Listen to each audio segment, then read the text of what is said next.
দুঃখিত ছিল। এরপর আল্লাহ ফেরেশতা জিবরাইলকে নবী মুহাম্মদুর রাসূলুল্লাহ সাল্লাল্লাহু আলাইহি ওয়াসাল্লামকে যখন গারে হেরাতে আল্লাহ তাআলা নির্জনে নিয়ে আসলেন, তখন ফেরেশতা জিবরাইলকে প্রেরণ করলেন, ফেরেশতা যাও আমার নবী মুহাম্মদুর রাসূলুল্লাহর কাছে গিয়ে তুমি এই কিতাবকে তিলাওয়াত করো। তখন ফেরেশতা জিবরাইল মুহাম্মদুর রাসূলুল্লাহ সাল্লাল্লাহু আলাইহি ওয়াসাল্লামের কাছে এসে প্রথম এই কিতাবকে তিলাওয়াত করলেন। বিসমিল্লাহির রহমানির রহিম।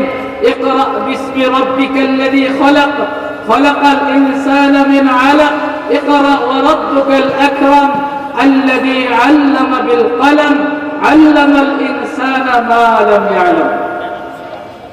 ফেরেশতা জিবরাইল নবী মুহাম্মদুর রাসূলুল্লাহ সাল্লাল্লাহু আলাইহি ওয়াসাল্লামের কাছে গারে হেরাতে সেই কিতাব তেলাওয়াত করলেন। তার মানে হলো পৃথিবীর সর্বপ্রথম কওমি মাদ্রাসা গারে হেরা। এরপর গারে হেরা থেকে ফেরেশতা জিবরাইল বিদায় হয়ে যাওয়ার পরে আল্লাহর পয়গম্বর হুজুর আকরাম সাল্লাল্লাহু আলাইহি ওয়াসাল্লাম নিজ বাসভবন নিজ ঘরে স্ত্রী খাদিজাতুল কুবরা রাদিয়াল্লাহু তাআলা আনহার কাছে এসে এই ঘটনাবলী বললেন এবং এই আয়াত শোনালেন। তার মানে হলো দারে খাদিজা, এটা হলো দ্বিতীয় কওমি মাদ্রাসা।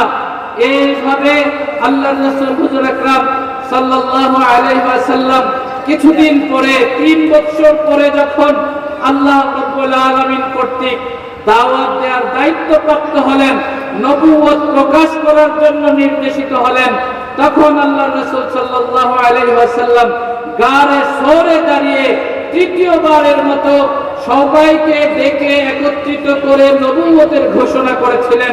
সে হিসাবে এই গারে সর হলো ইসলামের তৃতীয় কওমি মাদ্রাসা।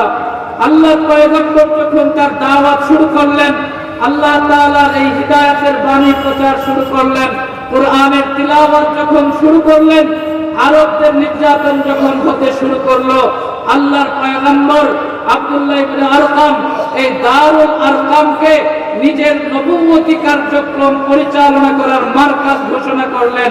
সেই দৃষ্টিভঙ্গি থেকে ইসলামের চতুর্থ কওমি মাদ্রাসা হলো ইবনুল আরকামের ঘর, যেখান থেকে পয়গম্বর তার নবুয়তি জিন্দেগীর প্রায় 10 বছর পর্যন্ত নবুয়তি কার্যক্রমকে পরিচালনা করেছিলেন।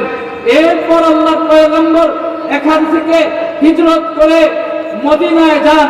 মদিনায় যাওয়ার আগে মসজিদে কুবা পল্লীতে, যেখানে মসজিদে কিবলাতাইন মসজিদে তাকওয়া অবস্থিত, সেই জায়গায় 15 দিন অবস্থান করে আল্লাহর পয়গম্বর 2 জুমা আদায় করে ওখানে আল্লাহর পয়গম্বর কুরআনের নূর, কুরআনের তিলাওয়াত, কুরআনের দাওয়াত প্রচার করেছিলেন। ইসলামের ইতিহাসের পঞ্চম কওমি মাদ্রাসা হলো মসজিদে কুবা, মসজিদে তাকওয়া, মসজিদে কিবলাতাইন।